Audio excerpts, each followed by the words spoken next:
I do not propose to add anything to what has already been written concerning the loss of the Lady Vane. As everyone knows, she collided with a derelict when 10 days out from Callao.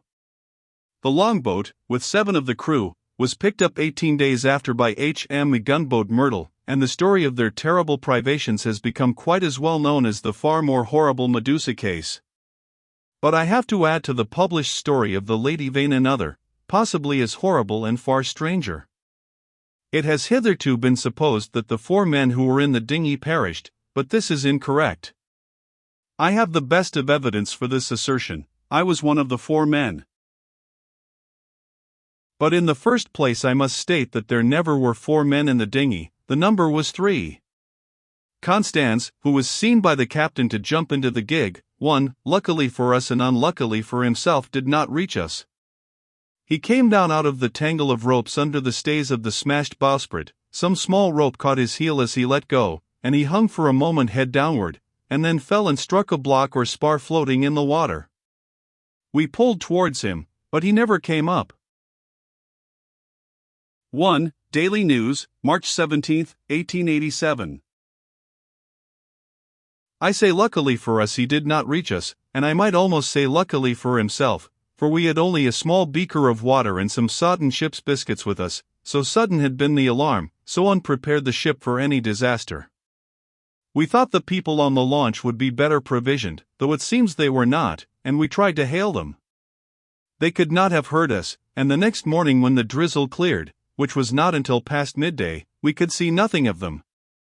We could not stand up to look about us, because of the pitching of the boat.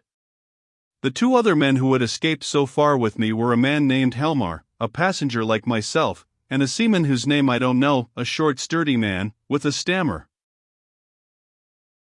We drifted famishing, and, after our water had come to an end, tormented by an intolerable thirst, for 8 days altogether. After the second day the sea subsided slowly to a glassy calm. It is quite impossible for the ordinary reader to imagine those 8 days.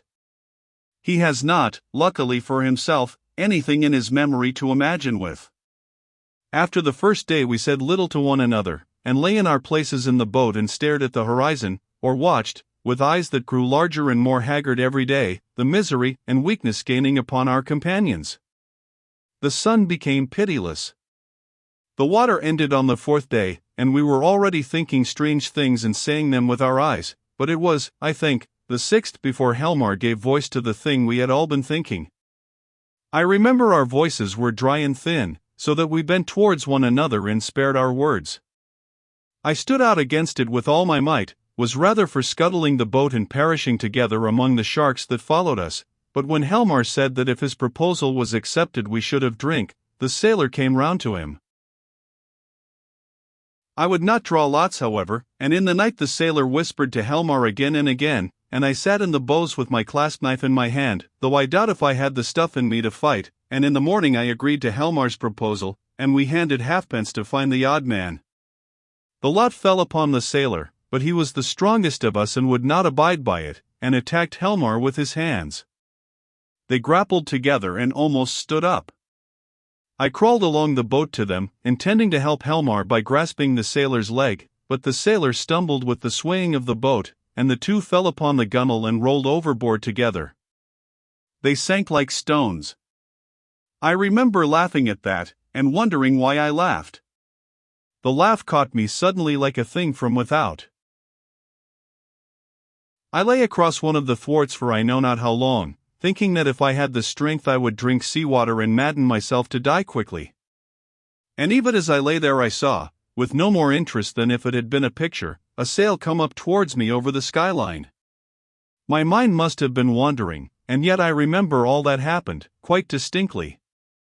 I remember how my head swayed with the seas, and the horizon with the sail above it danced up and down, but I also remember as distinctly that I had a persuasion that I was dead, and that I thought what a jest it was that they should come too late by such a little to catch me in my body.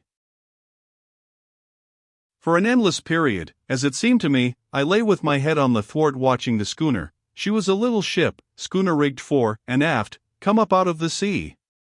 She kept tacking to and fro in a widening compass, for she was sailing dead into the wind. It never entered my head to attempt to attract attention, and I do not remember anything distinctly after the sight of her side until I found myself in a little cabin aft. There's a dim half-memory of being lifted up to the gangway, and of a big round countenance covered with freckles and surrounded with red hair staring at me over the bulwarks. I also had a disconnected impression of a dark face, with extraordinary eyes, close to mine, but that I thought was a nightmare, until I met it again. I fancy I recollect some stuff being poured in between my teeth, and that is all.